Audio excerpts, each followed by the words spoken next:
258.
Good afternoon, everyone.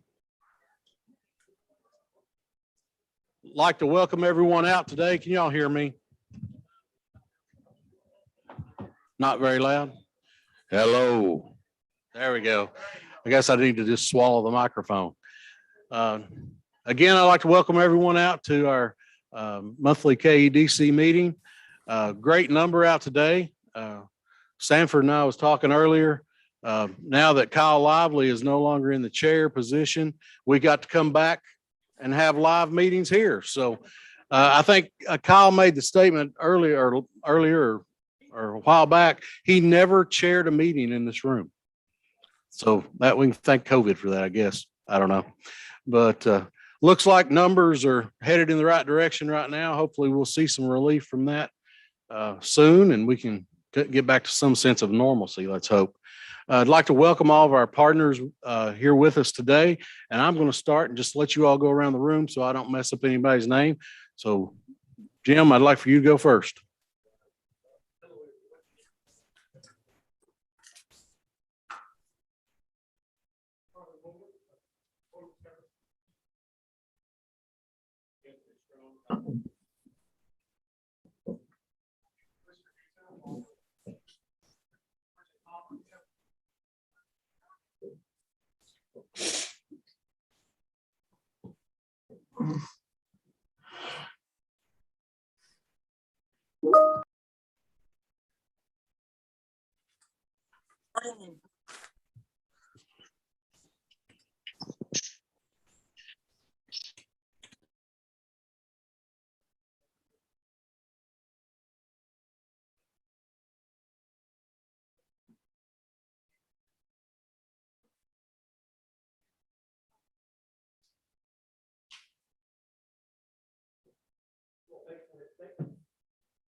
I'm glad you all are here with us today. Glad to have Scott with us in his new role too. Scott, appreciate you being here. And appreciate all of our superintendents being here. Look forward to a good meeting. So at this time, I'll turn things over to Chairman Holbrook.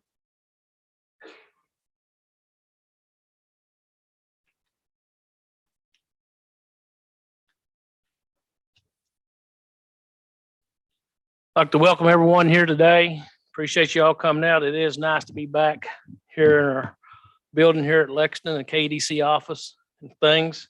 Like Pat said, I'm glad the numbers are trending downward and hopefully a bit more normalcy as the year progresses. All right, we'll start off our meeting with our board business report. At this time, we'll do an action by consent to approve items 2.1 through 2.617. This will be our minutes for our last meeting, financial report, a grant award notifications, bid specs, bid contracts, and contracts. Do I have a motion? I got a motion by Jail, second by Mr. Rowe. All in favor, say aye. Motion passed. All right, our action items with discussion, we'll talk about our KED salary schedules and revisions. This time I'll have our Madam Director, Ms. Nancy Hutchinson, come up. Thank you, Mr. Chairman. Good afternoon, everyone. It is really good to see you back in this room. As most of you know, we probably were some doubting Thomases if we'd ever get back over here.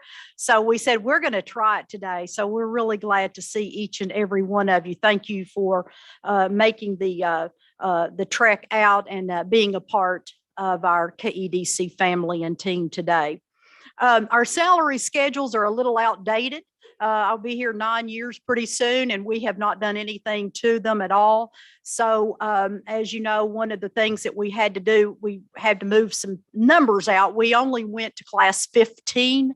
So it was time to move those on out. So we looked at a pattern that was done here before I or Tammy, my financial advisor back there in the back, that's what I call her, my finance director, we couldn't find a good formula for it, but we wanted to try to make some transparency and some reasoning for it, you know, some good reasoning. So we worked on that and didn't have anybody in mind or anything in mind. Purposeful and right. Can you still hear me? Okay, good deal. Yes. Yes, you can. Tammy has got some copies of those and you can get that. Absolutely. So that is going to go out now to 20. So we moved that 15 out to 20 for recruiting and retention purposes. We needed that extra time put on that. Also, our golf scramble will be next Saturday. It is at the Eagle Trace Golf course in Moorhead, Kentucky. And we are so thankful for all the teams that we have. Tammy, do we have any spots? 4 teams, 4 spots left for the golf scramble. So if you have a team or you want to play, we've got some vendor partners that would love to pay for your golf, or if you all can find 4 people in your district. Remember, those scholarships will be given based on being there. Okay, so you got to be there to win those $1,000 ones that we give for that day. Also, you probably have gotten a lot of emails from me, and I apologize for that, a lot from all of our folks, but we've got a lot going on. So one of the things that Carla Kersey and I've been working on is this Educator Wellbeing Student Design Challenge. You have an email about that. In your folder, she has made a handout for you. So if you wouldn't mind just passing that along to your folks that would take care of that piece, we will be getting in touch with them and working that through your contact person. These are coming down from, a lot of it is from the CDC, which is coming through the Kentucky Department of Education. and that's coming through us from them to the co-op. So that is a piece that is coming from them. Those are divided up again in your special ed regions. So whatever co-op you are in with your special ed, that will be the way those will be coming down to you. So be looking for that information on that challenge. We're also excited starting a PE teacher, health teacher cadre, and Carla's heading that up. We want your folks involved in that and are very excited about putting those folks together and making a difference not only for the physical challenging aspects that children need exercise, but also through the social and emotional piece, because we already know the research there and how that even helps children through those hard times, physical activity. So she's got some really great things going on. And I think that's all I have, Mr. Chairman. We do need an Axios. You got you want to look at it before we take a vote on that? Can Tammy get some of them passed out to everybody, and maybe we can come back to this? I'll just hold on to item 3 and let you all look at that, and then we'll come back and take a vote on that. Like I said, golf scramble, Miss Nancy said, is coming up this weekend. I was going to put a team together. I'd reached out to Coach Martin at Morehead State and get him a couple of his best players to play with me, because I'm not very good. I'm just a hacker. But then Coach Martin told me, he said, don't worry, no use doing that. Save you money. Marvin Moore always wins. So I guess I'm out. Well, she gets the pay scale out and you look at that, we'll go ahead and move on through our meeting. At this time, we're going to talk about our doctoral cohort program. This time, we'll introduce the president of Morehead State, Dr. Jay Morgan. He's doing a pretty good job, has a real strong board of regents, so it helps him a lot. So we'll have Dr. Morgan come up.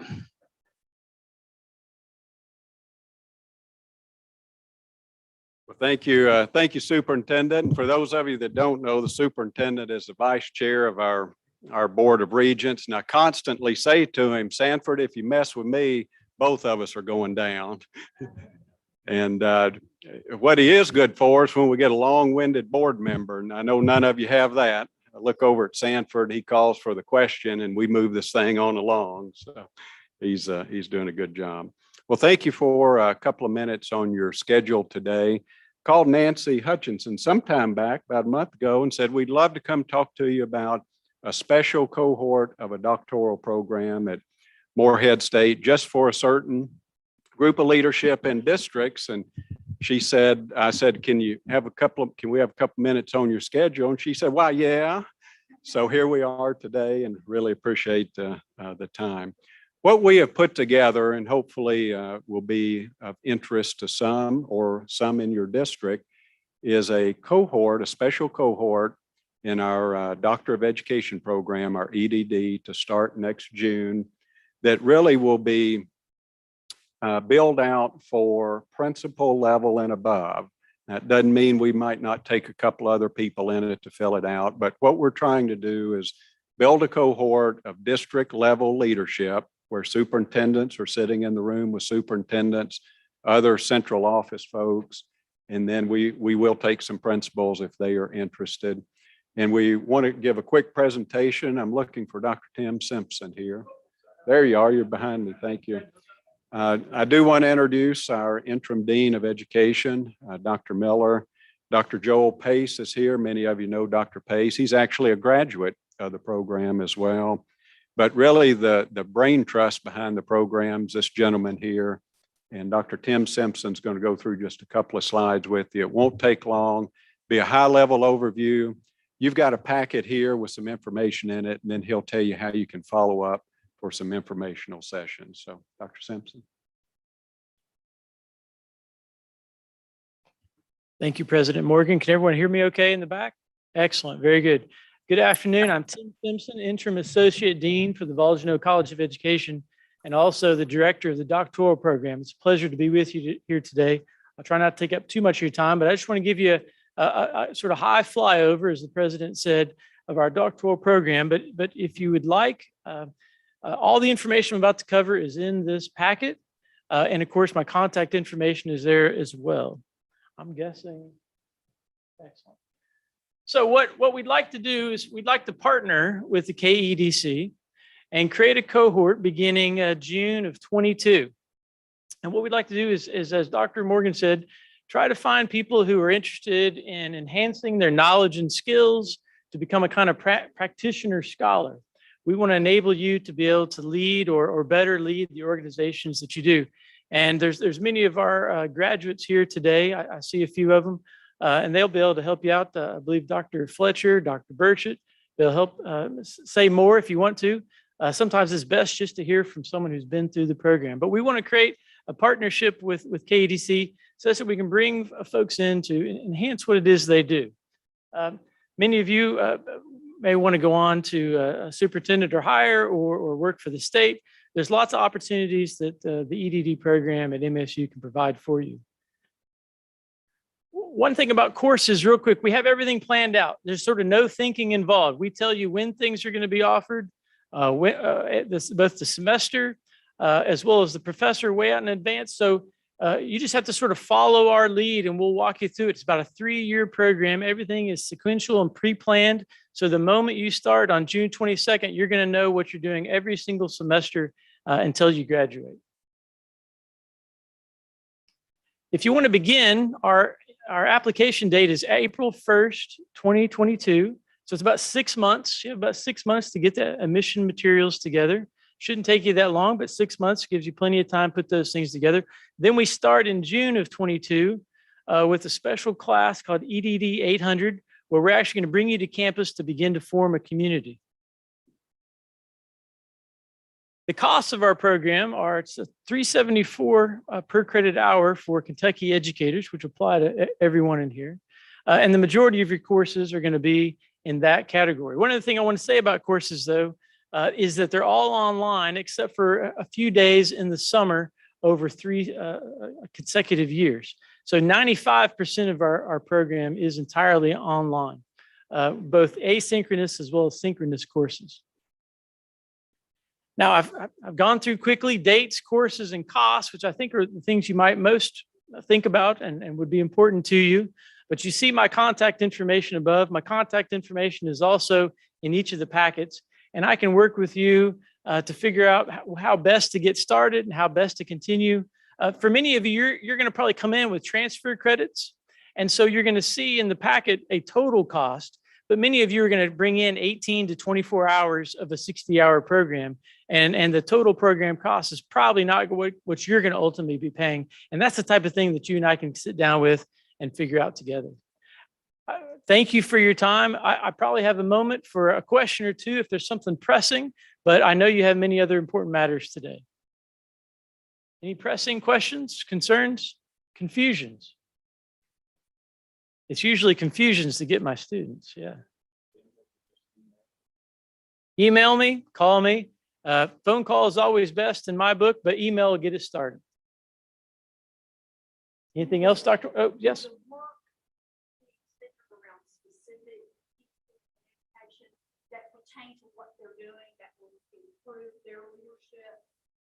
Yes, ma'am. In fact, we're all in the program, we're building towards the capstone. And the capstone is about something that's important to you. And each of the courses are designed to help you put a piece of that larger puzzle together. I see Harry shaking his head. So each of the courses is going to be designed for you. And each course is like a puzzle piece that's working towards the capstone.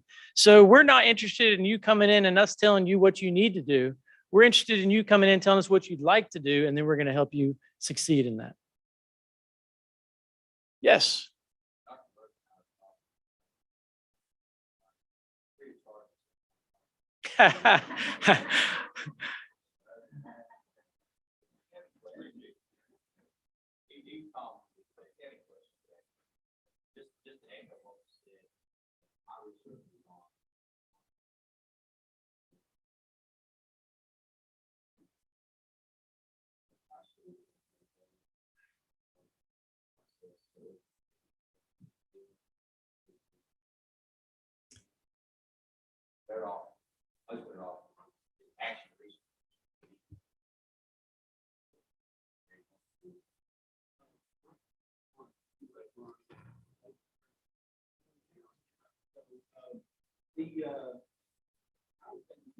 problem with practice, never currently, or long training, one long ago.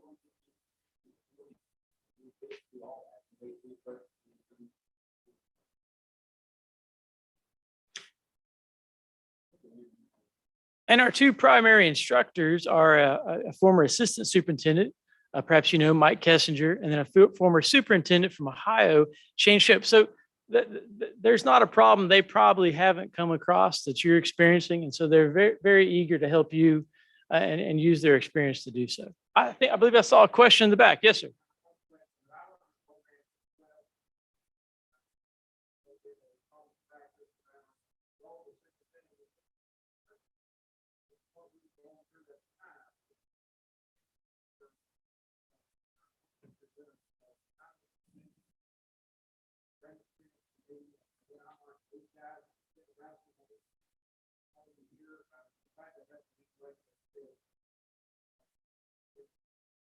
I appreciate that. One of the things that we pride ourselves on is the community we form and the continuation of that community even after you've gone. So thank you, graduates.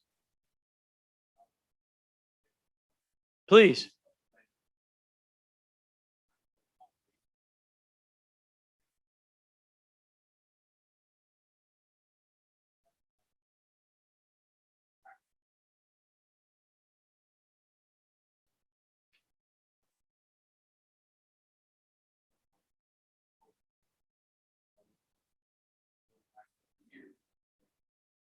Mhm.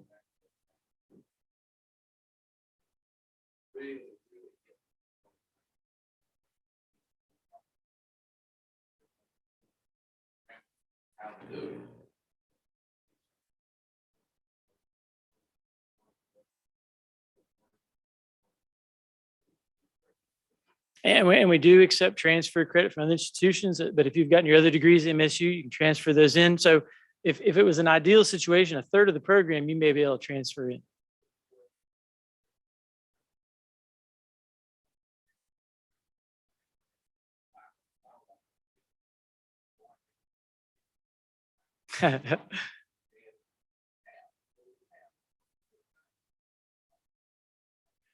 Well, in the packet, there's a whole section on transfer credit. They get into that. I don't want to take too much of your time, but yes, we can talk about that. But there are certain caps for transferring in from outside of MSU, but inside MSU, we can accept a lot.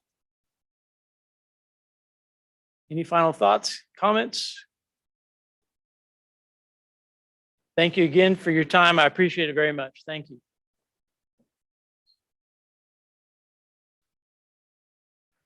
For any of our superintendents that are on the Zoom part of this meeting, if you don't care, make sure you put your name and district in the chat box. So we'll have you get credit for attending this meeting. We'll go back to our business items. This time I'll entertain a motion on 3.1 KEDC salary schedules and revisions. I got a motion. Oh. What? Well, I thought you got one, Jill. Real.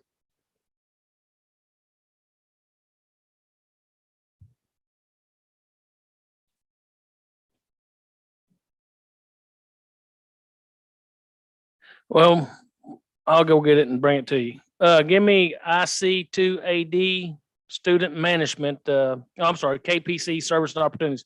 Mr. Sam Atkins, come up.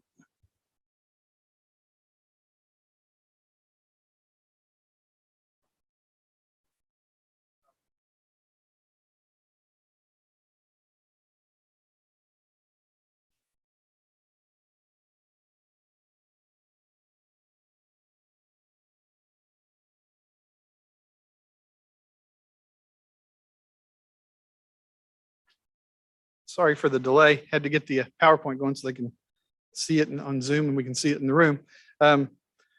Quickly, we're just going to talk a few minutes about KPC, briefly kind of where we are and kind of what some opportunities may be. KPC, for those that don't know, is the procurement piece of KEDC. So several years ago now, probably 15 years ago or more now, several of the cooperatives across the state decided to work together for procurement rather than everybody trying to reinvent the wheel and everybody doing the same thing. It made sense to work together. If we could, economies of scale was the idea, and decreasing the administrative overhead. So KPC became the lead agency for KPC. We started as Kentucky Purchasing Cooperatives. We've since kind of like KFC, you know, we've become KPC instead of Kentucky Fried Chicken, we've become KPC. And the reason is that we've grown. When we started, we had probably, like I said, 6 of the 8 cooperatives participating together. Now we've got almost 800 members.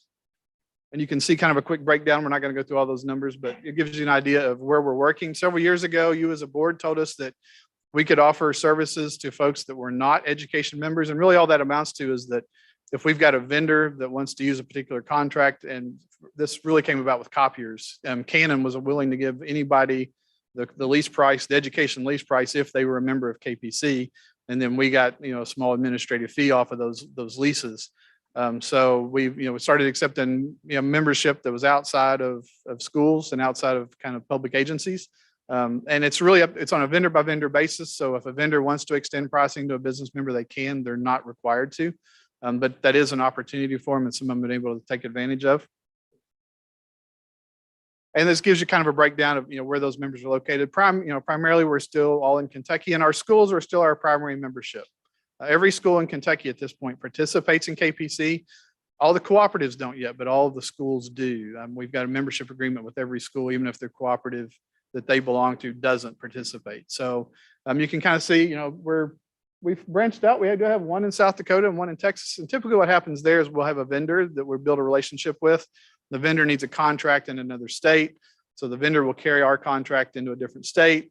And then they'll use our contract pricing in that state, and we make that district a member of KPC. We usually try to reach out and tell them, you know, what else is available, but a lot of times they will join for a specific contract. And this is just some idea how we function. So KPC, there's no cost, there's no additional cost to the districts or to any of the other members to participate in KPC. So we are funded by administrative fees that we charge the vendors based on the purchases that you as a district make.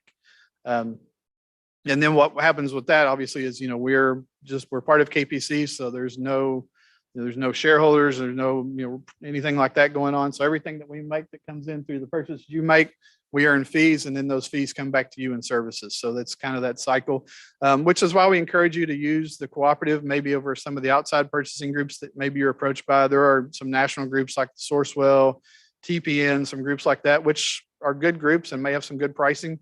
The thing is that when you buy from a Texas purchasing group, the money goes to Texas and is not, you know, you lose the money. That money no longer benefits you in Kentucky. The money benefits, you know, somebody in Texas, or if you're using Sourcewell, somebody in Minnesota, or if you're using Omnia, you know, that's out of Los Angeles Unified.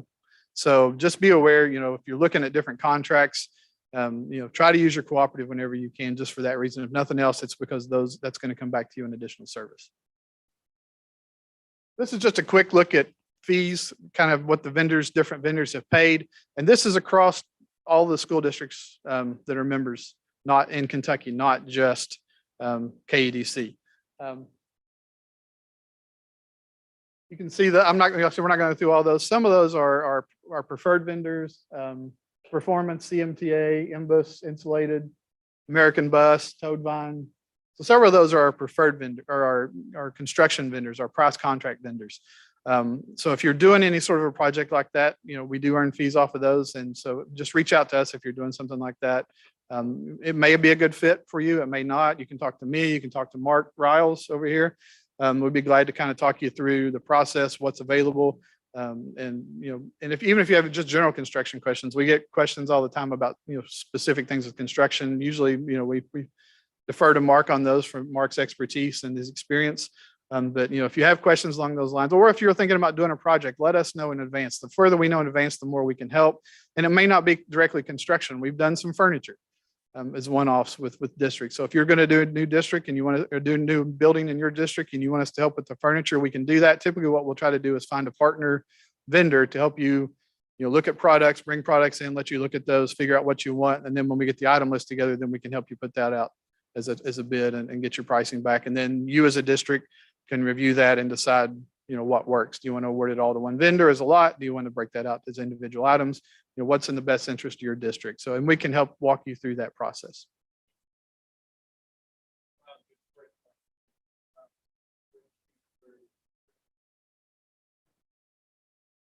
Yeah. remember, this is fees that are shared. Right, yep. KPC is shared between all the co-ops but two. Yep. That 2%, that's not coming to KDC. Right. Yeah. So that last slide was looking at across the state. So this is KDC specific. So these are the vendors that you in this room and your counterparts are not here today, maybe on Zoom or just couldn't make the meeting. These are the vendors that you've used a lot in the last year. The ones that really stand out are Firefly, Trifera, and Trinity 3. It's Chromebooks. Those are they were all three the Chromebook vendors. Now I think Firefly and Trinity 3, I think have become Trifera. So if you add those together, they would jump to the top of the list very quickly. And that varies year to year. Yep.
Right.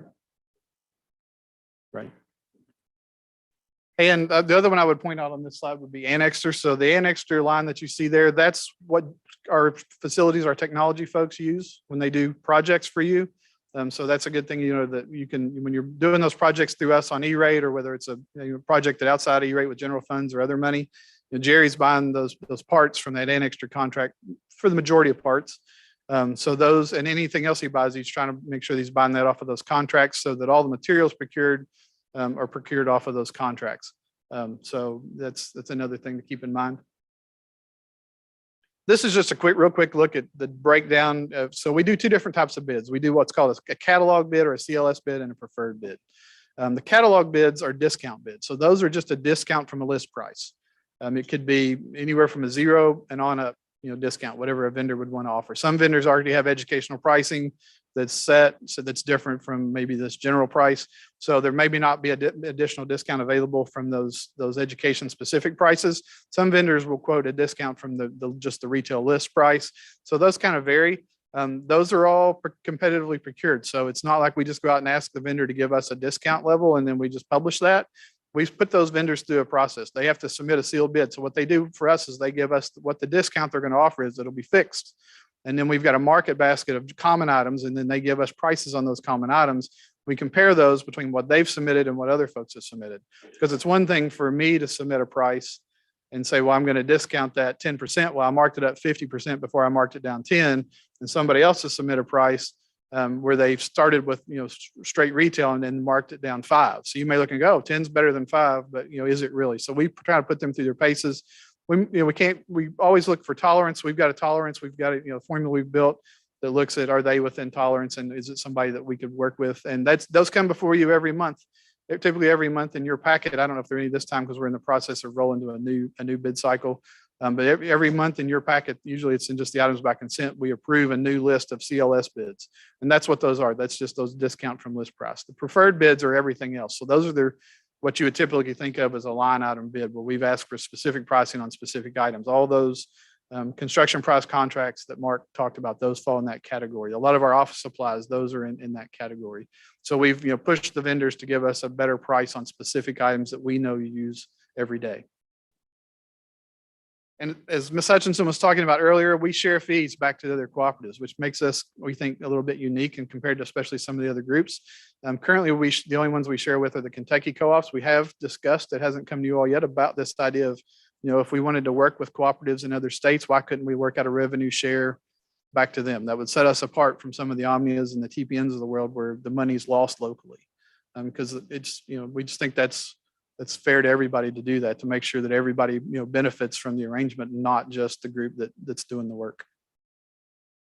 And you can see the breakdown of what we've shared back, and that's over the last year. So last year we've shared out $482,000 back to their co-op. So that money can go back into, local initiatives in their district for whatever they would want to use it for.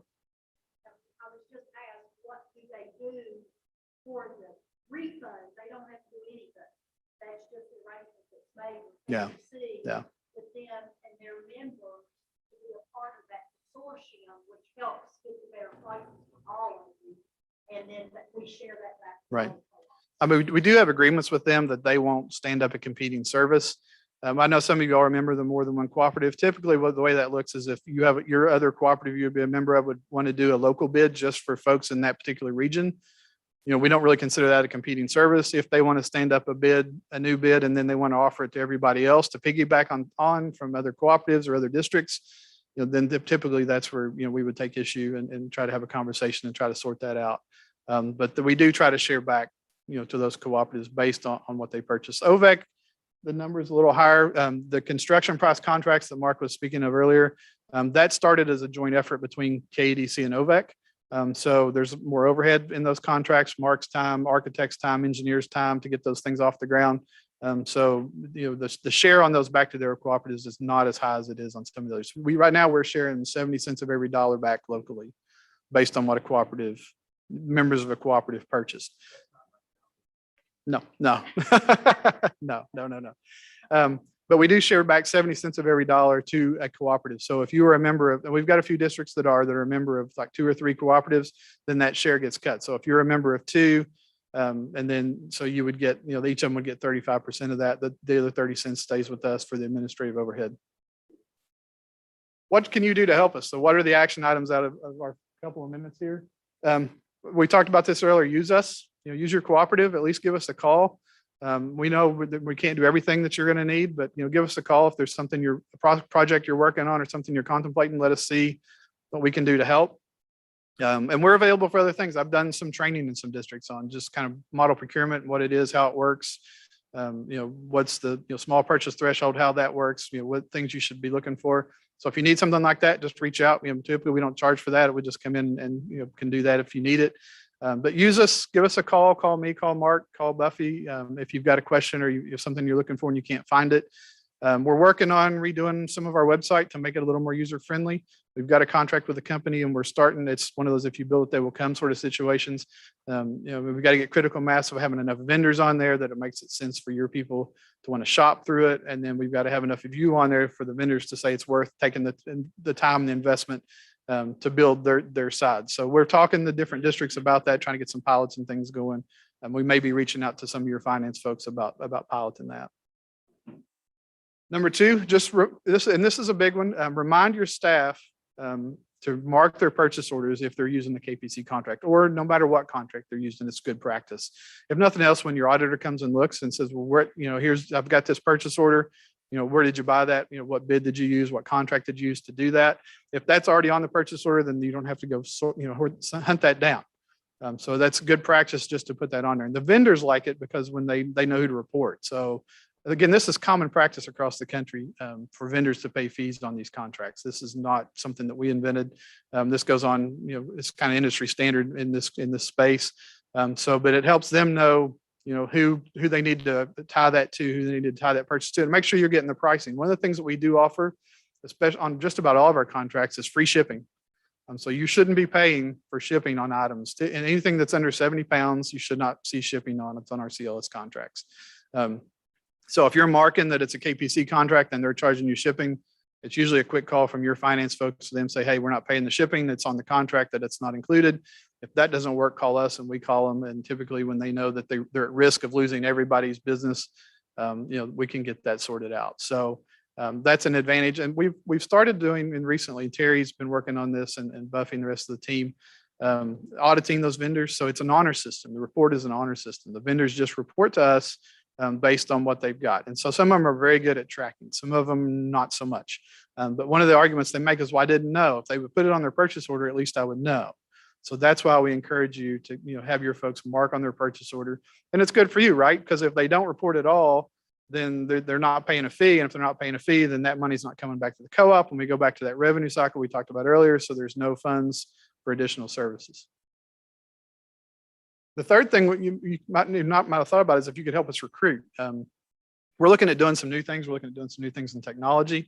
As we talked about earlier in the earlier slide, we've got members that are government agencies and things. So if you've got relationships with people in your county, the folks at the county level or the city level or anything like that, we'd love maybe, and we may call on you from time to time. Boyd County helped us get a meeting with the Boyd County Judge Executive just to talk about some opportunities and some options there of ways that we can do it. And like I said, the great thing is that if they piggyback on the contracts and there's money that comes in, that money then is available for us to provide services, KDC services to you. It's money that would, there's no revenue share back to the county at that point, but there would be money that would come into the system that then would be able to provide services to each of you. That's it. There's my contact info, cell, office. If you've got questions, comments, anything like that, just reach out. And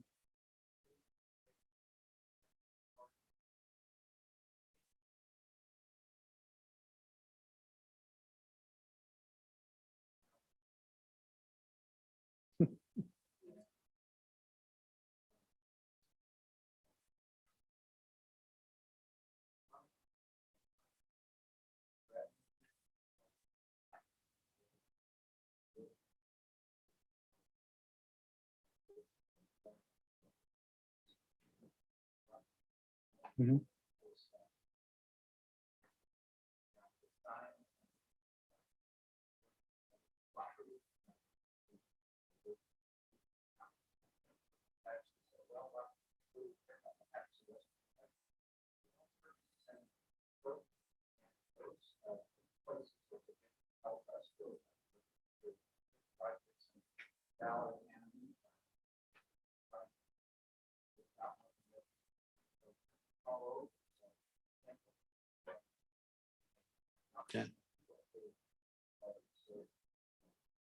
And I would just add to that, we have had some conversations with the other two cooperatives that are not currently members.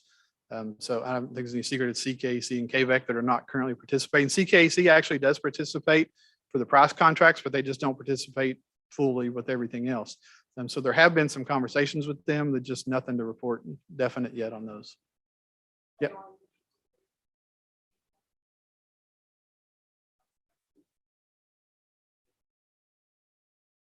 Sure. So the biggest thing is, you model procurement says KRS 45A, you need to be using a contract somewhere. You need to have a contract that's been competitively procured. So there's a couple of ways to do that. One, you can find a contract, you can find something like KPC, and use those contracts. And again, that goes back to making sure the contracts you're using meet Kentucky model procurement. And there are several, like I said, there are several groups out there. You've got to be real careful with those groups to make sure what they're doing meets Kentucky requirements. There are groups out there called NGOs. So those are groups that do competitive procurement, competitive bidding, but they don't necessarily have the standing to do it as a local public agency like a cooperative would. So what we do is keep you legal. When you use the contracts that the cooperative has, you'll be legal from the KRS perspective. The other advantage is that, basically we've got some price, the ability to generate pricing just based on the size, the volume of what goes through there. And we can tell them, how many pencils or how many notebooks or how many cartons of milk and things like that are purchased. So you can, look at a better pricing. You don't have to do the work locally that way. So if you've got folks that have been doing that for you, it's going to free up their time to tackle other tasks. We know everybody wears multiple hats in most districts. So it's going to free their time up to do, the other work that needs to be done. If we're doing some of this piece for you, doesn't work for everything. And the other thing is that we can kind of be the heavy when needed. Like I said, if you run into an issue with a vendor and you can't seem to get satisfaction, if you call us, typically we can get that vendor to comply, just because they don't want to run the risk of getting thrown off the contract and not having access to not only your business, but everybody else's.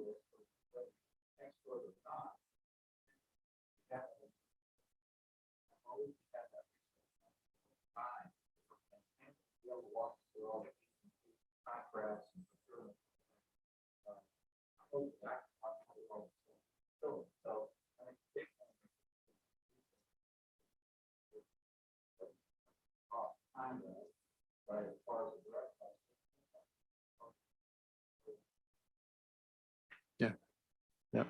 And one of Mark's favorite things on that, I'm surprised he didn't say it, was kind of mitigate your risk, right? So you use our expertise, you can kind of mitigate your risk on some of those things.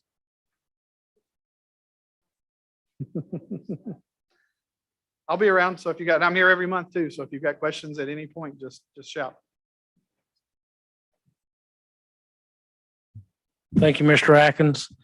All right, since we had a chance to look on 3.1, I think now I'll open the floor for a motion. Let me get we get a motion first, get on the floor, then I'll let you discuss that motion. It's got to get on. I have a motion that we table 3.1. Do I have a second to that motion? Motion dies lack of support. Do I have a motion to approve 3.1? Do I have a second to that motion? Got a second by Mr. Rowe. Motion made by Pat. Do I have any discussion to that motion?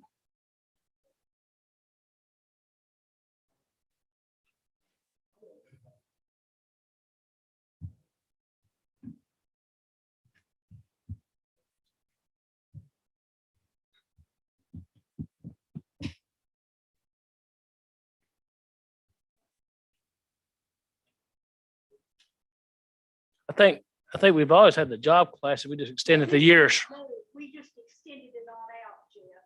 That's always been at KPC. That was around before me and Tammy. So Tammy, how long you been at KPC? Yeah, so all we did was extend it out, Jeff. If you remember, an executive board approved this a few minutes ago and I explained it, that over time, it was getting outdated. It's like all of your salary schedules. It hadn't been looked at in 9 years. So the classes only went to 15. So that's why I asked that it just be extended. There's no secrecy to it. In fact, there was no rhyme or reason. We could find no formula between the classes. None that made sense. So that was one thing I said to Tammy, it needs to make sense. It needs to be reasonable. And as a superintendent and a conservative one, I wanted to make sure that it was legitimate and it made sense to us with the continuation from out from 15 on to 20. That way we don't have to keep coming back. And I'm not going to be around, very much longer, but there's no sense in a director having to keep coming back and extending that every few years. So that's why I took it to 20. We could have just taken it to, just a few if you wanted to, but I thought it made more sense. And Tammy and I tried to put some a formula together in order to get to those numbers. That way everyone would understand it. Because it didn't before. We did. Okay.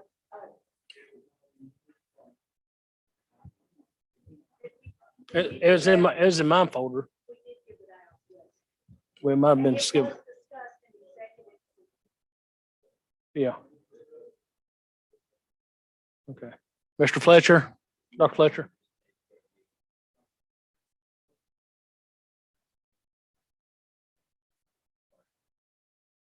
Usually it's been just from experience. Like somebody might get a master's or an extra master's or a rank 1 their doctorate, or they have worked up and beyond, the year before, or that's what it's based on. It doesn't happen very often. We don't switch classes very often. Now, like on a year-to-year basis, you get a step, but everybody got to get a class. If you get a master's degree or a chemistry doctor, something like that, we'll move you up. Yes.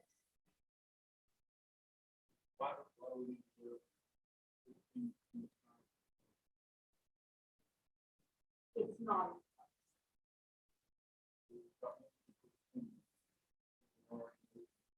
We have 50. So it's been there a long time.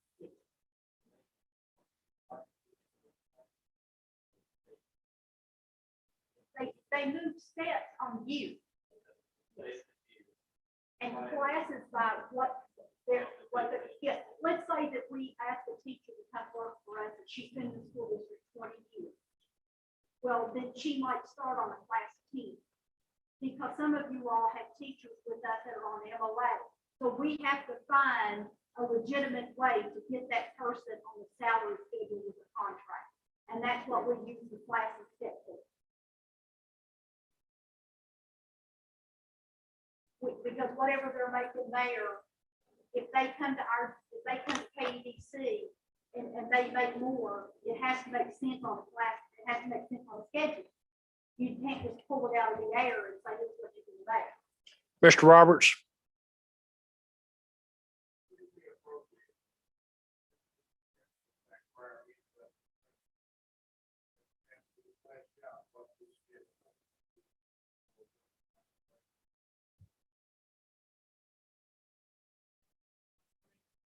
You want anybody to know? We've tried to. I did that way.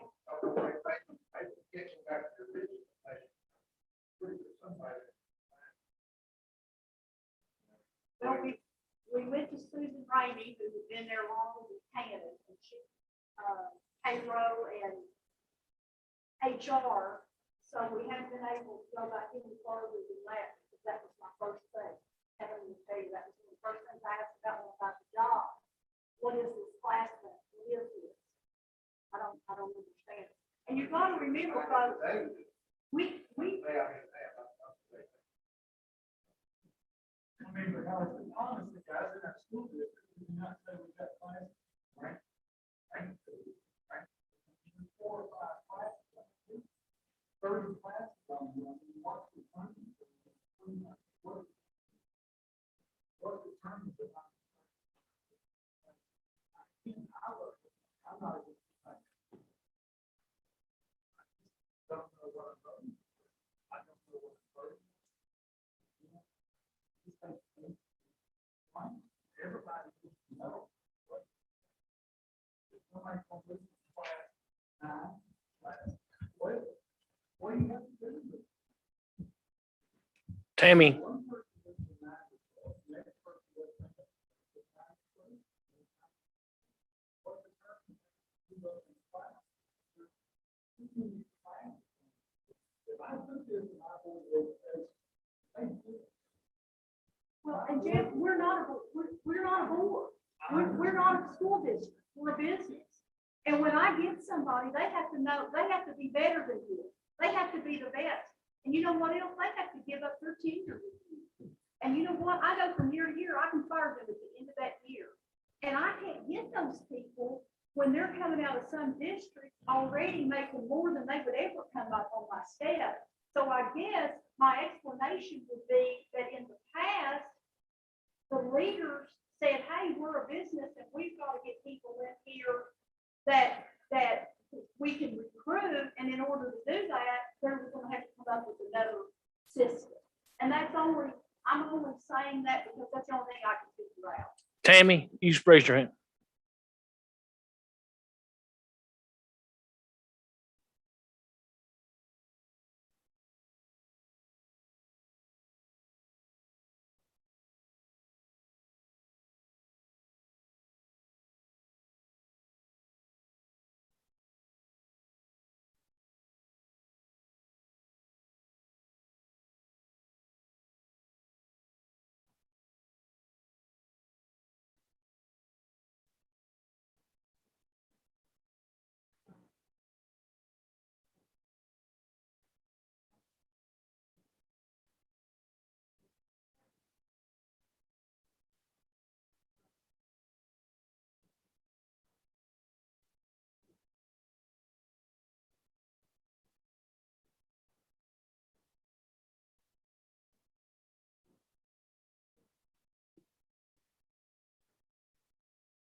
Dr. Fletcher.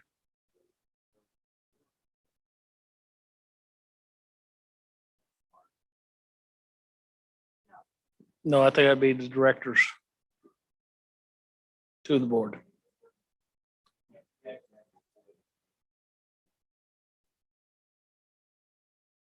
Any more discussion? If not, I have a motion, a second. I'll put that motion in second to a vote. All in favor, say aye. All opposed, nay. Ayes have it. We'll move on. The motion was to approve the KEDC salary schedule revision made by Mr. Pat Richardson, second by Mr. Michael Rowe of Lincoln County. Chairman declared ayes winners of the voice vote. Division of the House has been called. We'll receive a revote. Will hand vote be fine, Jeff? Or you want me to call them off? I gotta get a list.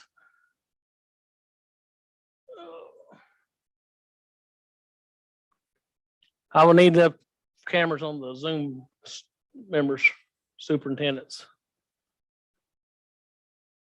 You been following along, Ms. Shepherd?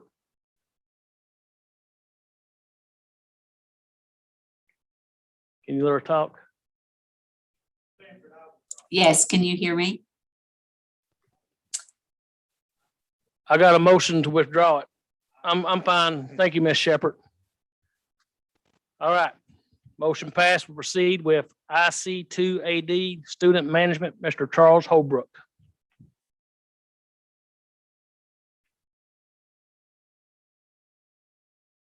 No relation. We checked, close counties, but no relation. I didn't do a PowerPoint for this. I just want to keep it kind of short. I don't want to get into the technical jargon of it because people tend to glass over and I tend to ramble on sometimes. Basically, we have a home-built product. Several districts we have that are already using it. It takes information from Infinite Campus, creates all their network accounts for your district, enables them, gets them going, whether they're in Active Directory, Office 365, Google, and we can work with your district to get that information back into Infinite Campus because student voice surveys, is that still going on? Or, your Infinite Campus accounts, we can put that information back in.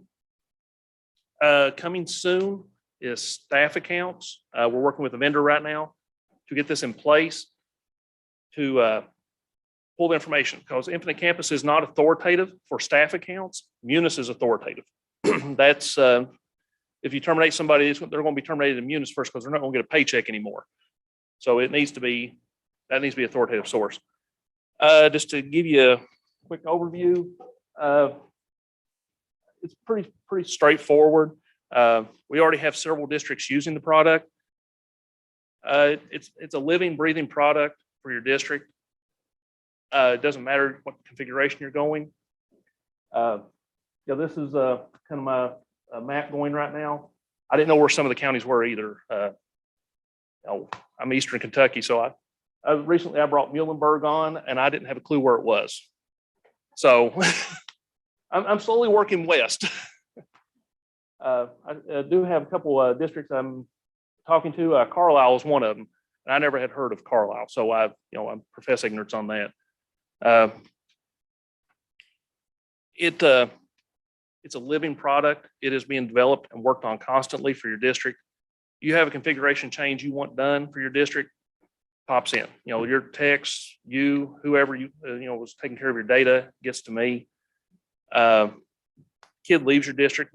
I've seen instances in the past where a kid leaves a district that still has access to an email account, and they do things that they shouldn't. What causes a problem? The attendance department doesn't get that information to your technology department in time to get those accounts deprovisioned. So as soon as you disable them in Infinite Campus, their network accounts are going to be termed. So, you don't have those problems running around. And I know Mr. Couch is a big proponent of keeping your directory services clean because they're always rolling changes. The more automation you can add, the better off it is. Just to give you an idea, something you do, your your department receives every night is a nightly report of what's happened. And I didn't know this was going on, but I actually have a district that's using that report to see, actually, they're getting new kids in the district and that they're losing kids. This is kind of like a nightly thing. And I was talking to them, they said, well, it's faster to get that nightly than it is to go talk to your DPP and get that report for them, because you have kids that enroll at 3 o'clock in the afternoon. You won't know that until, 2 or 3 days later when you get your attendance report. Trying to keep it simple. If you have any questions, please reach out. It's custom configured for your district because everybody's a little different. So it's built for your district. Currently, I think we have 33 districts. I'd love to have more. If you have any questions, you can reach out to me. I've got business cards over here. Just any question? What's it? Oh, thanks, Sam. Cost, initial setup is $2,500. That involves us actually putting hardware in your district, going through and cleaning up your directory services for you, getting things going. Then after that, there's an annual recurring cost of $2,000, which is a lot cheaper than some other products. I know one of them out there is called Tools Forever, but at $4 a kid, they get a little outrageous quick. Smallest district I have running this right now is around 980 kids. Largest is at over 6,000 accounts. So any questions? Thank you.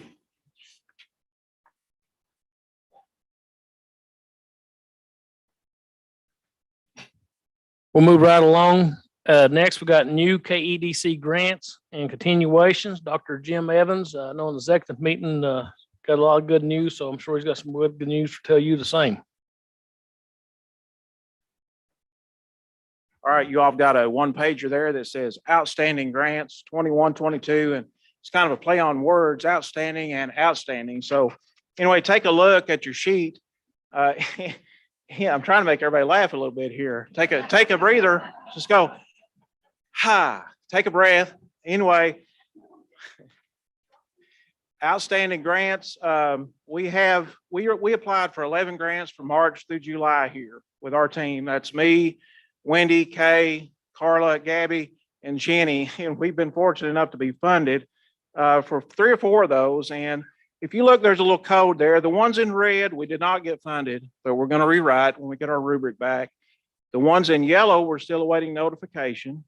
And the ones in green, because of the dollar signs, we did get funding for. So if you flip your page and look to the back on awarded grants, we received a grant with the USDOE for Project Achieve, which is a social studies grant for $2.7 million for 5 years. So that will kick off here in a few days. Official start date was October 1, but we haven't been able to do anything yet. We were also fortunate enough to get continuing money for our project charge, $1.7 million for 2 years. And then the big one, which we're all excited about, we applied again to the U.S. Department of Ed for a arts and education grant. So it's going to include lots of great work for arts, dance, music, theater, arts therapy. So about 15 to 18 districts jumped on board there. We do have letters of support. If you're interested, please let us know. Again, about 8.1 million in new grant funding. So for KEDC, in our districts, that's what we're here for. We're here to serve. When we look at these grants, we try to target areas of need.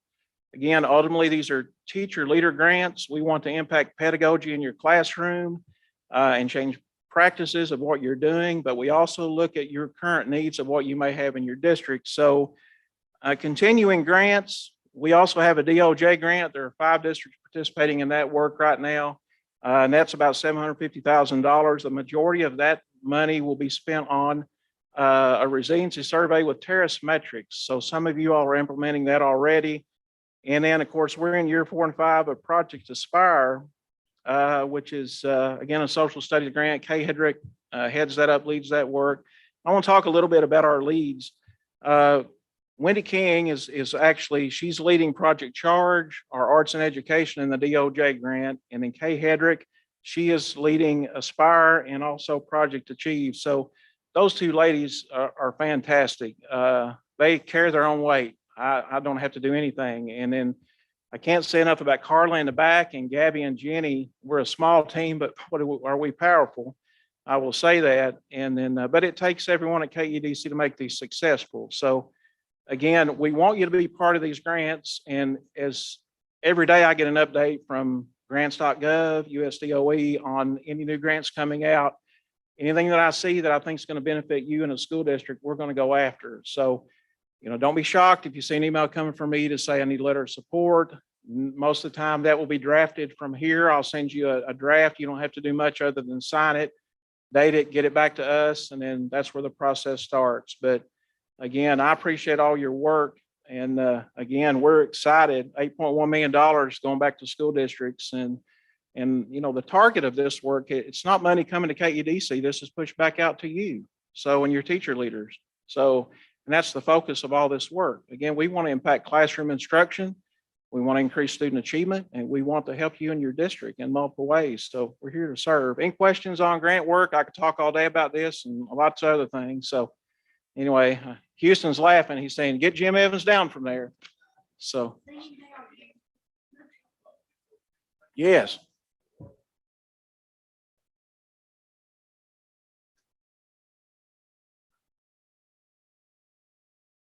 Yeah.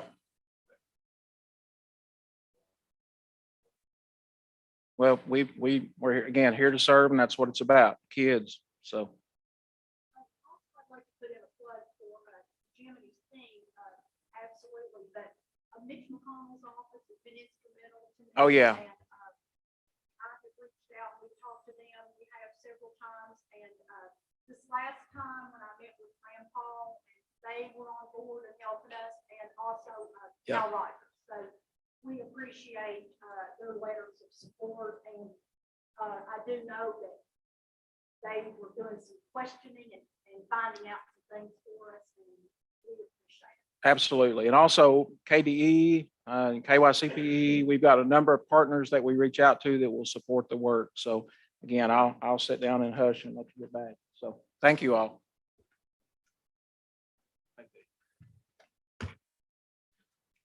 All right, moving along to our partners update.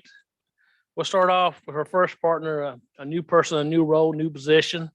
We'll have Dr. Scott Hawkins, our KDE's Commissioner / Superintendent liaison. So come on up.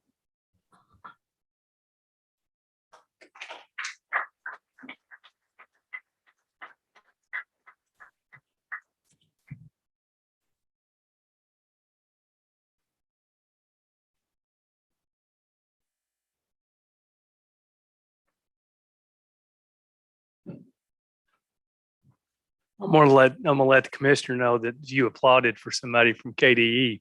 So I'm excited about the new role. This is I've been retired for about 3 months, and this was one of the things that was appealing to me, was to be able to work with you all again. I know almost everyone in this room. I know that you're special people in the work that you do. And so this was an opportunity, hopefully, to be a help. Primary roles are going to be to hopefully be a good communication bridge between the commissioner and our superintendents. If there are issues, I need you to tell me. My cell phone number hadn't changed, so many of you have it. I do have one of those education.ky.gov email addresses now, so you can email me if you want, but feel free to call, text, email issues. I did talk with Nancy about having some opportunities just to meet with superintendents each month, because we need to look for opportunities to be able to have those open and honest conversations where you can tell me what's going on. So I'm going to be here for that. I haven't reached out to Jim yet, but I do want to work alongside KASS. Rachel Yarborough is the other person in my role. Rachel retired about 4 or 5 years ago from Webster County. She's going to be serving the Western Kentucky Co-op, GREC, and OVEC, and I have the other 5. And that split up the state about evenly in terms of number of school districts. So I am looking forward to working alongside you.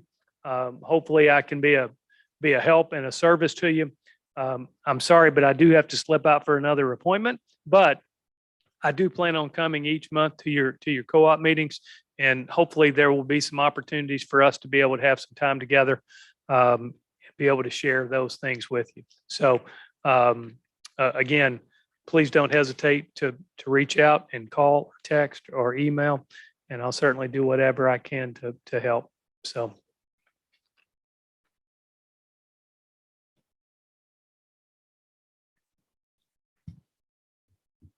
At this time, we'll have KDE, Miss Rhonda Sims. Hi, hello everyone. Now I'm going to say Scott doesn't realize you guys show me some love quite a bit of the time when I'm over there, even when things are tough conversations. But very pleased to have Scott Hawkins and Rachel Yarborough join the executive leadership team at KDE. And I think they're going to be a great connection for you. Just a couple of reminders for you upcoming in November, 2 events. Many of you may have already registered for the November 1 and 2 summit in Louisville. I think registration is currently closed, but it will be live streamed. So hopefully if you are not going to be in Louisville in person, you'll be able to tune in through KET live stream, and there'll be more information coming out about that to at least see the major sessions and the reactions to those sessions. So again, November 1 and 2. Also coming up in November for your calendar, November 9th is the next superintendent webcast at 2 p.m. So that will be obviously whatever are the current hot topics for you. Just a few reminders and highlights from the commissioner's emails the last 2 weeks. A couple of things that are coming up to be due. November 1, there is the phase 2 continuous improvement platform, the deadline for submitting the diagnostics. That began October 1, that closes down November 1. Also, there's a school counselor survey that's required by Senate Bill 8 from the last legislative session. That's also due and closing on November 1. On November 5, the school district boundary review change is open and available for you to take a look at. And I think Katie has encouraged superintendents to review their district boundaries. That's tied into the Census Bureau information. And so again, the links are available in the last commissioner's email. Also on November 5, the annual child count survey is due. Obviously that impacts your title state allocations. So eager for you to do that. Then one new piece of information, I'm sure the co-op will be sharing more around this. November 23rd will be a due date for an application for developing high quality school curriculum. And part of that is resources.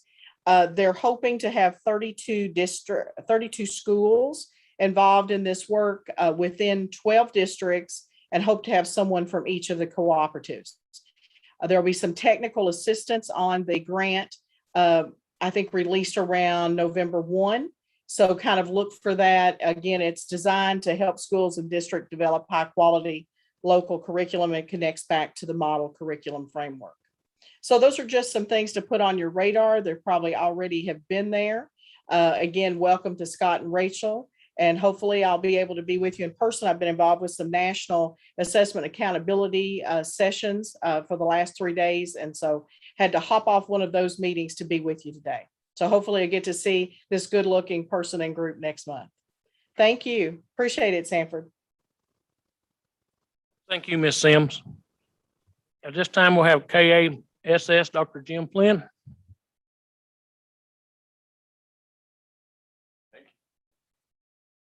All right, I appreciate being with you today. It's good to be in person and see so many people gathered to work on behalf of public education in Kentucky. I was thinking about Dr. Evans, making a little lighthearted joke, and made me think of a good dad joke. But and some of you are serving on that school facility task force. Well, did you want to hear a construction joke? Well, sorry, I'm still working on it. We are living in some extraordinary times and times that require leadership. And Sam, do I just tell you? Oh, okay. And, you know, and when Scott Hawkins was up here just a minute ago and he talked about, you know, how privileged he is to work with you, excited he is to work with you again. I share those sentiments, and I was thinking about how proud I am of you all and your teams and what you've been doing in light of all the challenges you're facing. And I was thinking about how you've demonstrated courage, tenacity, and integrity in your leadership, and how important that is in these times, that we step up and lead that way and model the way leadership should be practiced. And I just want to tell you, thank you for that, and keep on doing that, because that's what we need in these uncertain times. But as we prepare for the upcoming legislative session,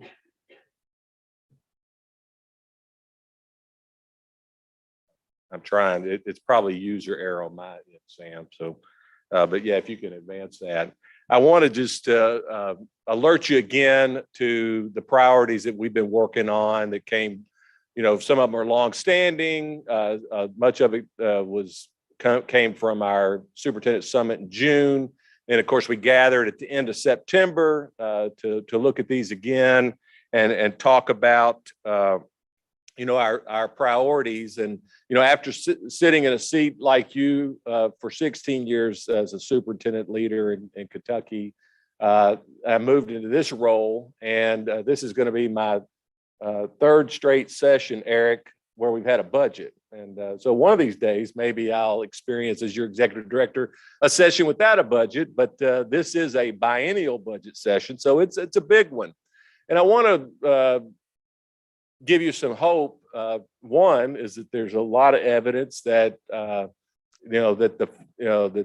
our revenues are going to be significant, and that there's going to be some significant resources that our legislature can work with as they craft a budget, biennial budget in this session. And two, remember back, and Eric, you and I were working closely together, but in 2020, before the pandemic, there was a pretty doggone good education budget in the works. And many of you all remember that. And so I think we can lean on that and make some headway. And we've had some good representation at the school funding task force this summer. We've also had good representation of several of you all who testified on behalf of public education this summer at other meetings. And I think there's some traction to get some things done. First and foremost, we've been asking for probably 20 plus years for full day kindergarten funding. And we got that last year. And necessarily not the way we wanted to get it, but the bottom line is that we got it. And I think it's important that we tell them thank you for that. And we need it codified in statute so that we know that it's permanent and that we can count on it. It's recurring revenue that will give us opportunities to do some really good things in our local districts. We had a few superintendents, in fact, that testified to that very thing of if it's codified into statute, and we know it's recurring.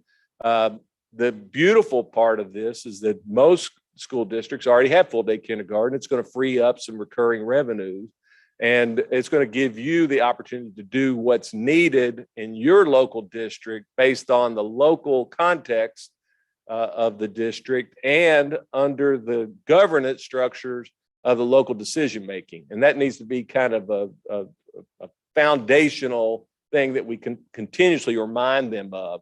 And not only is that important because we can do what we need for our kids, but it's important to keep people engaged in our schools. And when I was a superintendent, I've continuously reminded our community that it gets the schools it wants, but it needs to be engaged, it needs to be involved, and it needs to invest its resources and time to help us do what needs to be done to help our local community schools improve and achieve everything we want for our students. And we have to remind them, the more that decisions are made in Frankfurt or in Washington, D.C., the more people are likely to put their hands up and not be engaged and be more apathetic. And so, I think there's some real strong traction, even based on what happened in the special session, to build upon that and continue that trend. So the other thing that I hear from superintendents continually is about transportation, pupil transportation funding. From the time I started as superintendent over 18 years ago to current day, the transportation formula is way underfunded. But the beautiful thing that's going on now is there's a lot more talk about it, and there's a lot more information in the news about it. I'm reading articles about routes being canceled and bus driver shortages and all those kinds of things. So the public consciousness is much greater, and we need to build upon that as well. And so those two main priorities, if we could get those done, it would take us a long way toward getting to a seek base closer to what it should be, under the assumption that 1990, the original seek of 1990 was close to some level of adequacy after the Rose case, because if it grew with inflation over the same time period, then it would be over $4,700 right now. In fact, I heard one source say $4,768. I believe, if I'm correct, Robbie.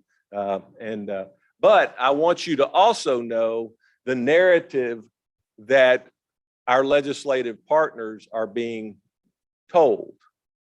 They're getting this kind of picture that, well, if you look at the total investment in education, look what we've done. We have put a ton of money in education, but we've got to change that narrative, because that portion of the bar graph at the top is what they call fringes. So that includes the TRS investment by the state, includes health insurance and those, all those fringes that the state's responsible for. And I know they're paying for the sins of their forefathers, per se, because there were so many years where they didn't pay their part of the ARC for TRS. There were some policy decisions that also contributed to this, namely when they reduced the years of service requirement from 30 years to 27 back in the 80s to placate, I think, educators when they were asking for a raise. But the bottom line is that hole was dug, and we've got to dig out of it, but they can't hold the education of our children hostage because of that.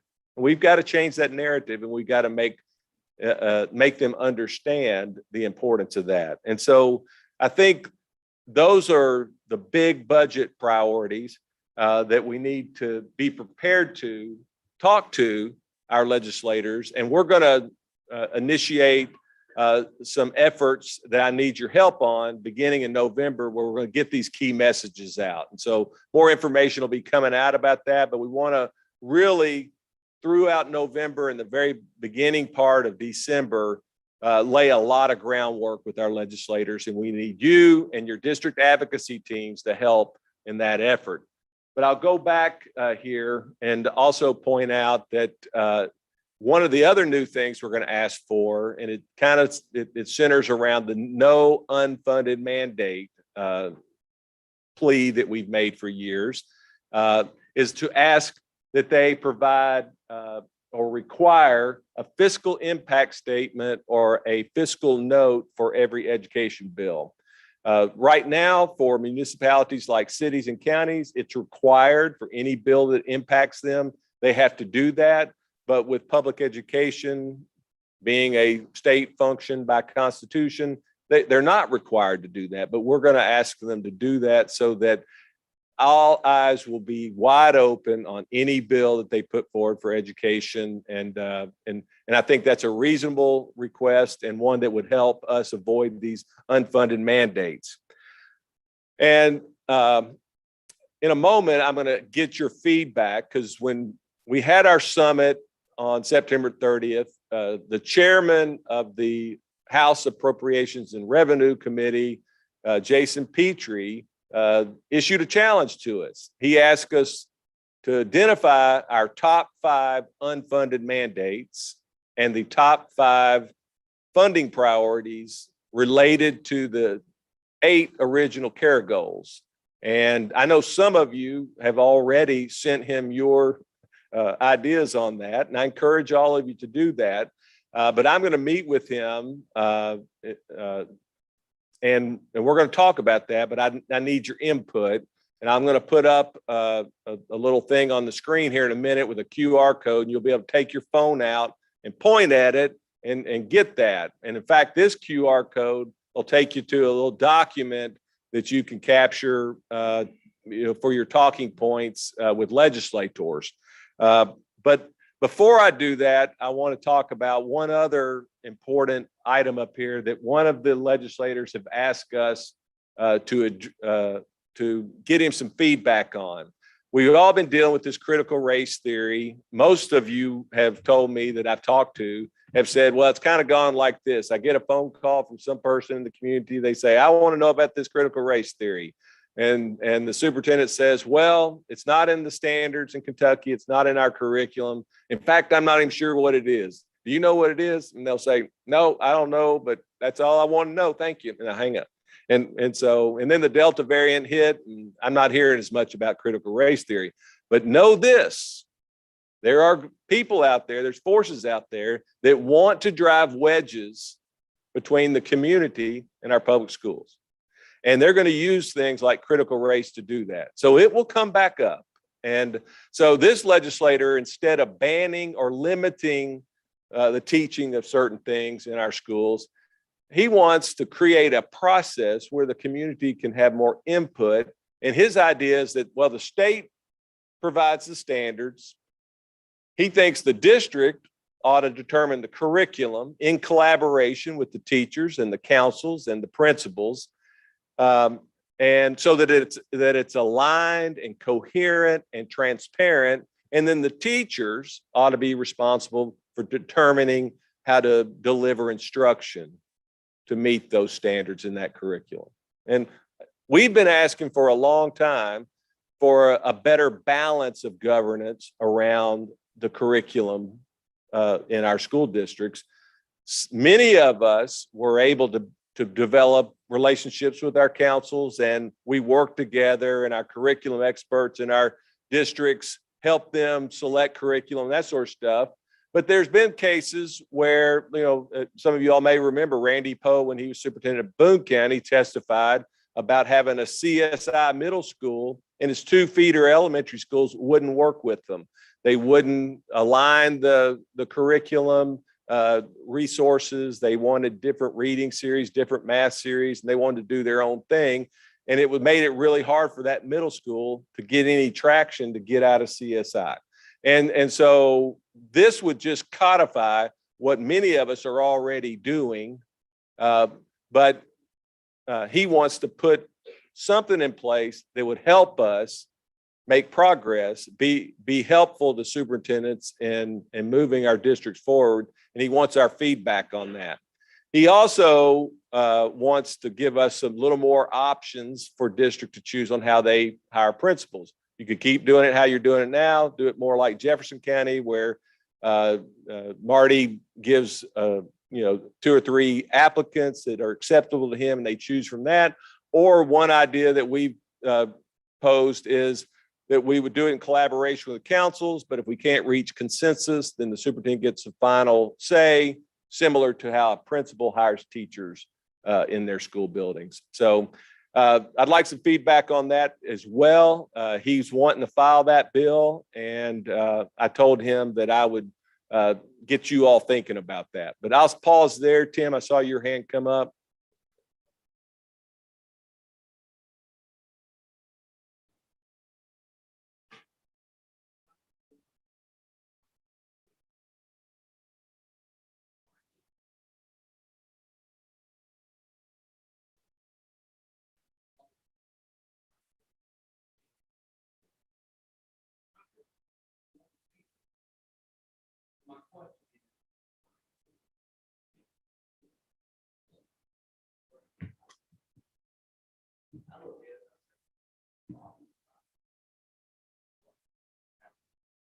Yeah, no, and I agree with you on that. In fact, in my 16 years of service, we all have policies. Y'all have a policy right now. If somebody has a complaint about, some kind of resource that is used in your schools already. What I found though, in reality, is that people think we are in charge of it when we're not even, we're not even. Yeah. Yeah. Yeah. Yeah. I know. Yeah.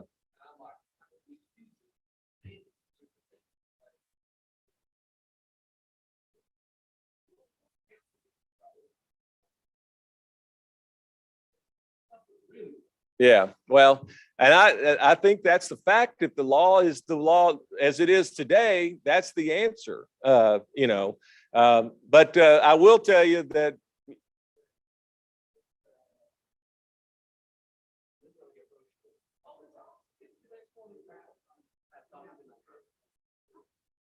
Oh yeah, yeah. Well, my board chair was their president, and that was one of his primary goals when he was president. He wanted that.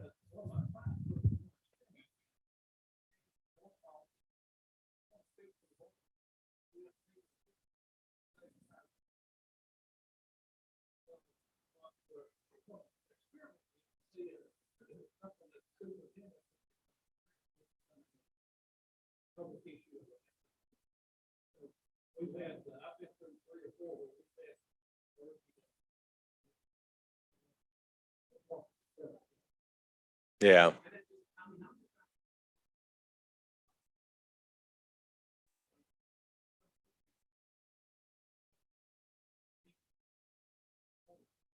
That's right. Even if it's not the board's authority. Yeah.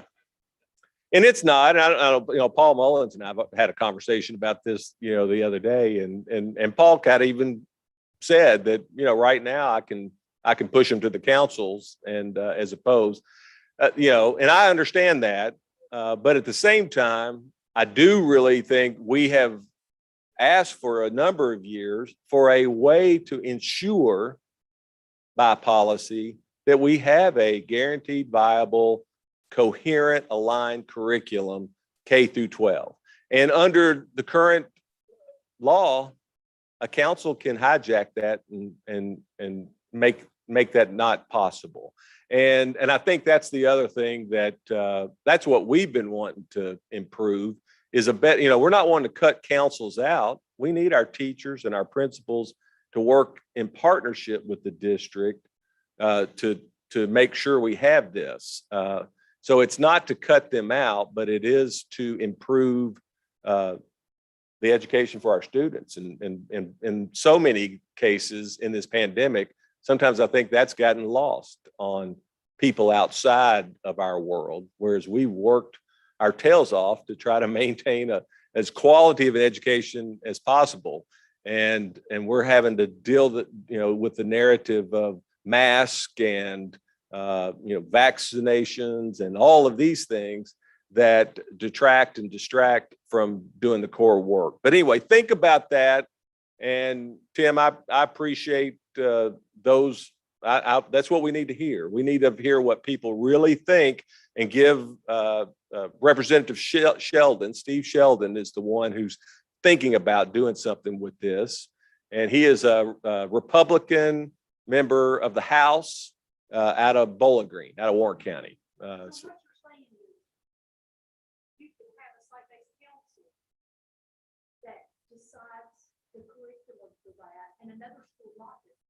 Exactly. And in some districts that happens. In a lot of districts, we've able to build a culture and a partnership where, this, and so that's kind of what I'm saying. This codifies what many districts are already doing. They're doing it together in partnership. And no, well, right now, Tim is right. Under the law, the council has all the authority to determine the curriculum. And so if a superintendent overstepped that, and there's been some of our colleagues over the year that have had OEA investigations claiming that they're usurping the site-based council's authority. And so anyway, that's something I want you to think about, because this is a legislator who really wants to help us, make things better. And he doesn't want to put a bill out there that we're going to oppose or that's going to make it harder for us. But he does want a bill out there that would help us make education better for our kids. And that's what he shared with me. So then if you can point your phone up here, or I'll send you try to send you a link later today or early tomorrow. I need to know your thinking on the top 5 unfunded mandates. I've heard people talk about pupil transportation, of course. I've heard some make an argument that the SEEK, base, the way it's structured right now. But I've heard a lot of people talk about IDEA and other special student services, from gifted all the way to our most profoundly handicapped. I've heard people talk about state assessment accountability, because there's a lot of other costs that go along with that aren't funded. All the training requirements that now are required that aren't funded. But I will say that we need to really make sure that we do this with integrity, so that it's clearly an unfunded mandate, and it's something that they're requiring us to do. And so think about that. And if you have some ideas, pop some answers in there. And then the top 5 funding priorities. Robbie.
So we go to ADM, if they just add to the budget, that would help. Yeah. And each of these add-ons that were mentioned, they tell you what the dollar amount of what we have to add on. But on the other hand, too, we're actually cutting the seat base, but we're not going to add on. So, well, I believe that, I do believe that we're going to budget correction for like your garden, you got fund once, but we are going to this. Yeah, House Bill 275. It's already been pre-filed.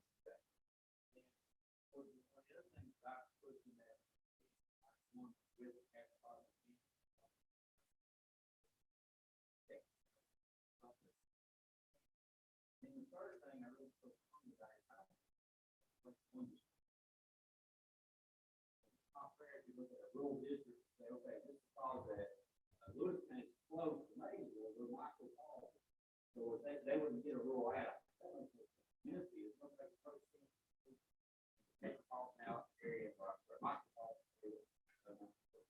Now that's the only add-on I can think of that rural metropolitan micropolitan max. All the rest is ADM or station add-on and this add-on.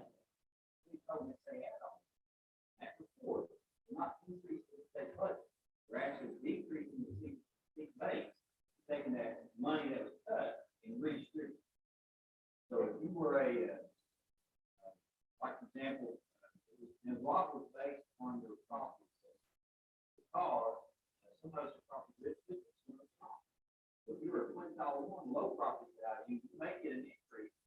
But if you look at the real add-on, you know Lewis County was $1.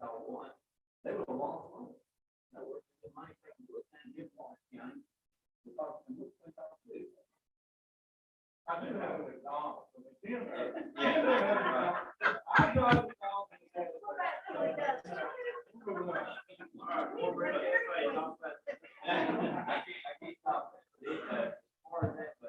Again, my knowledge, the only add-on that the rural micropolitan metropolitan impact was that rural.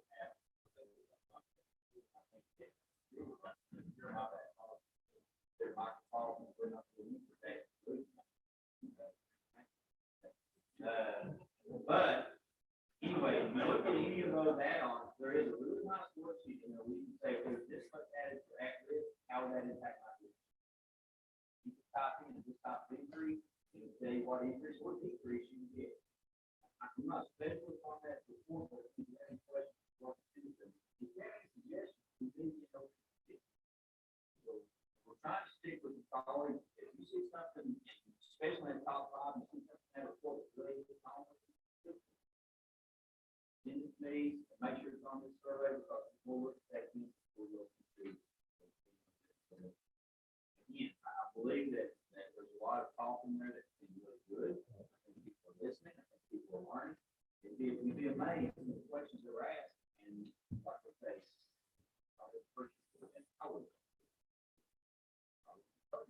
I used to not do that here. But that being said, please look at that report and call. I'll do my best to share. Have suggestions.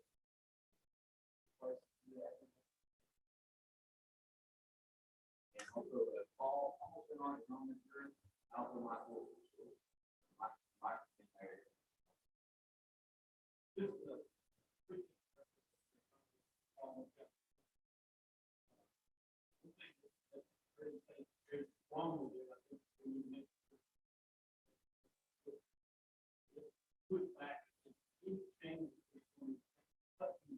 That's right.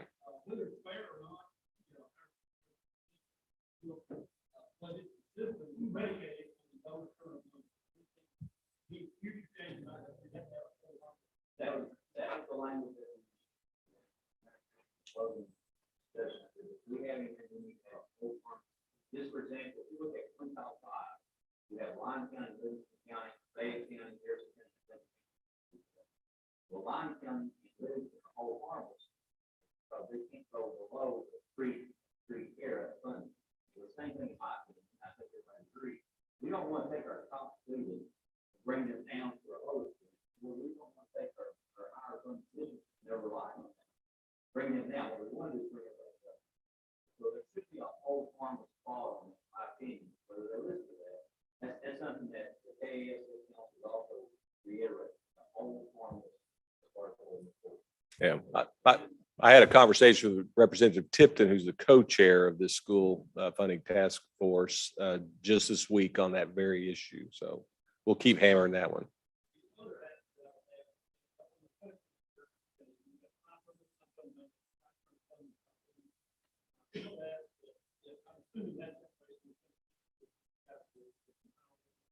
Yes.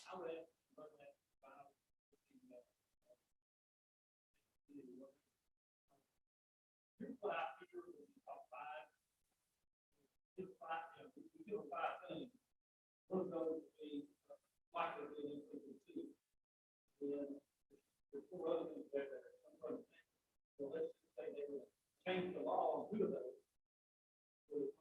Require and give us a $5 increase to see. And we go back and say, well, we can Yeah. And I honestly believe that's the. Are you starting to think like them, David?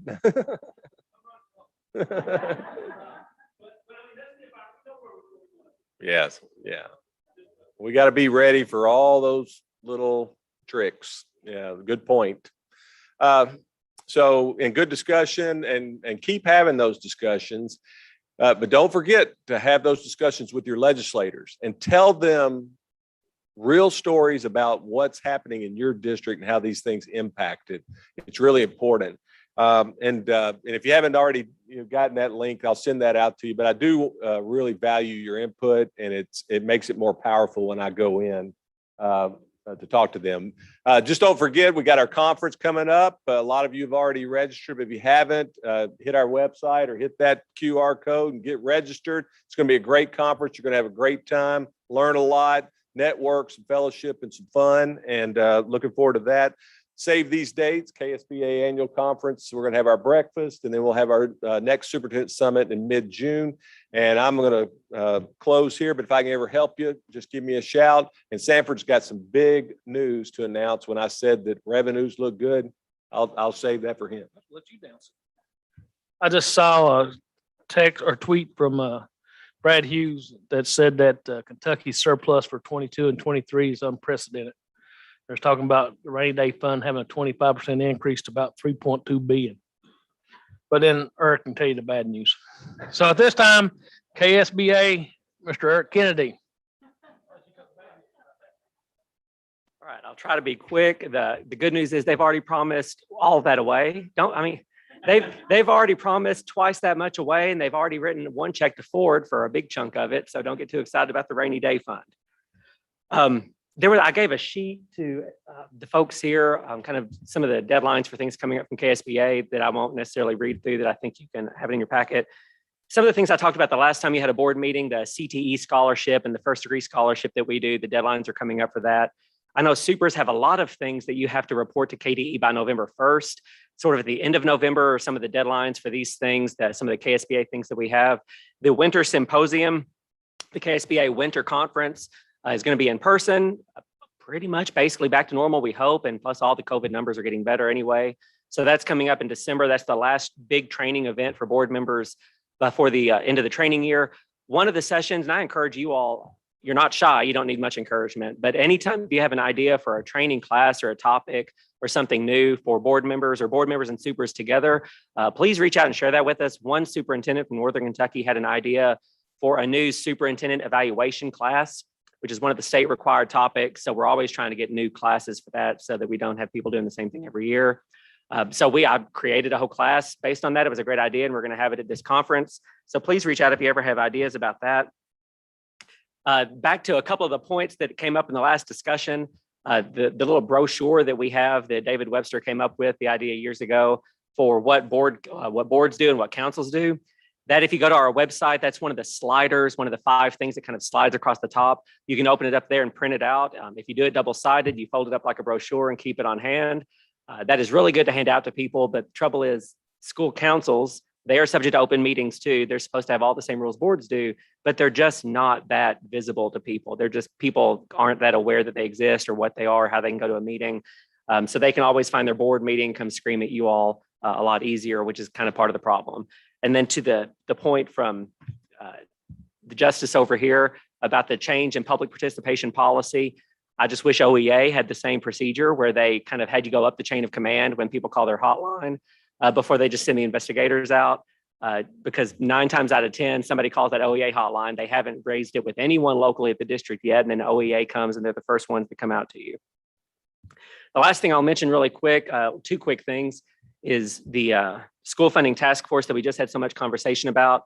I was at the last meeting of that group last week as well. One of the legislators came out afterwards and said that they've already had a lot of feedback from people based on the prior meeting where the OEA staff came with their research report and that tool they have where you can go play with all the numbers in the SEEK formula and see how it would impact districts. And the whole notion of let's create a new add-on for rural versus non-rural districts, which would almost end up at the same place as what the SEEK formula already does based on property wealth. It would be a whole bunch more complexity and winners and losers to get to almost the same place as just the formula as it is. But this legislator said, tell people not to worry because OEA does a lot of reports. All of their reports have dozens and dozens of recommendations. How many of the recommendations from the last 20 OEA reports actually made it into law? Very, very few. So don't assume that like the 50 recommendations OEA had, like 20 changes to the transportation formula on its own. Don't assume that they're going to rush in this session and make all those changes. Very likely they won't, because when this whole idea first started of the funding task force, someone early on said, just to me, they said, well, what would a victory look like to you out of this? What do you hope to get at the end of this interim, kind of now in November or so?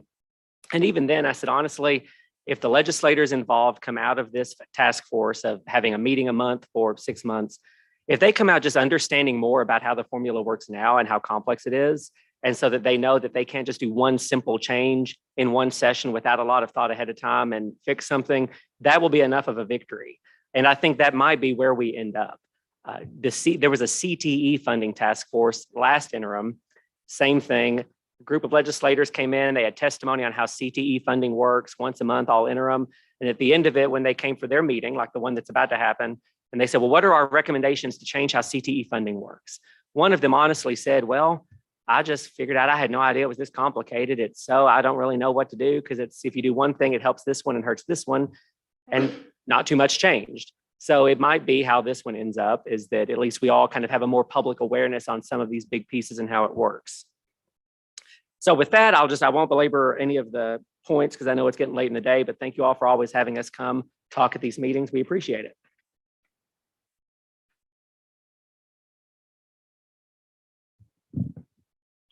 KASA.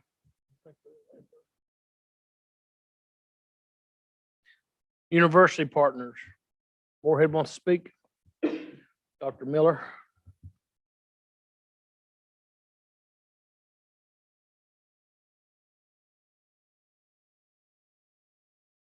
Thank you for your time on the doctoral program cohort today. I have extra packets if you have people at your central office or principals that you think may want to follow up with this. I'll leave them at the back with Terry White. Thank you very much.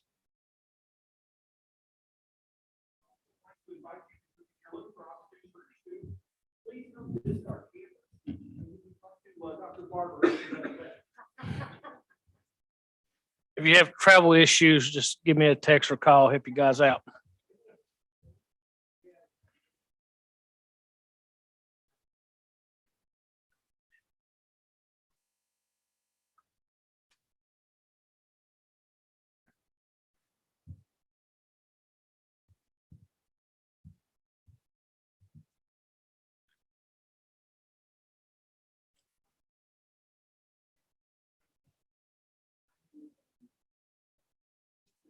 So then I called the president's office. They said, well, he's at a meeting. I said, well, he works for me. He needs to talk.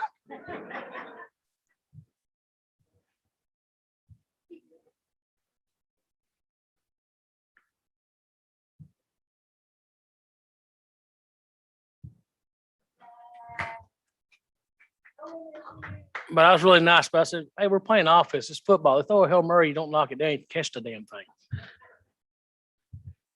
But anyways, any more university partners?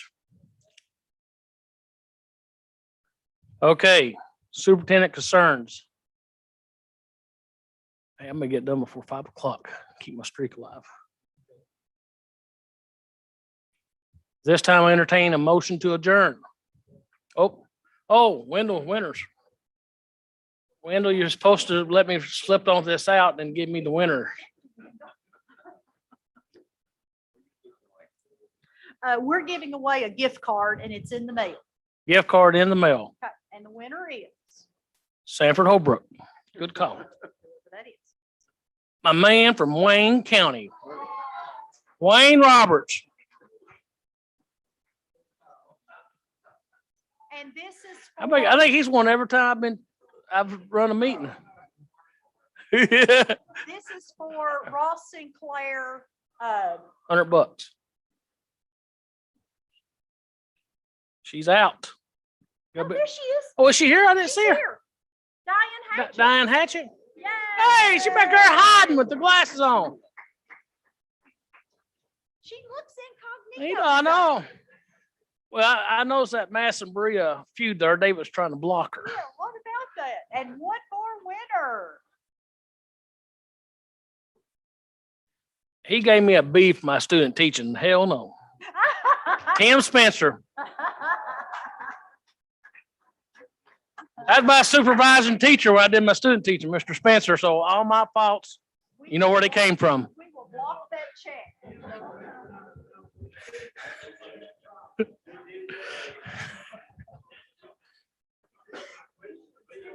I know. I wonder about that.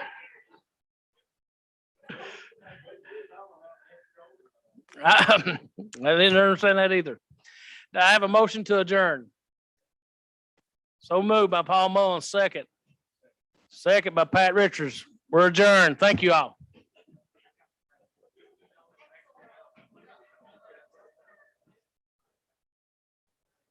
Good meeting there, Sanford.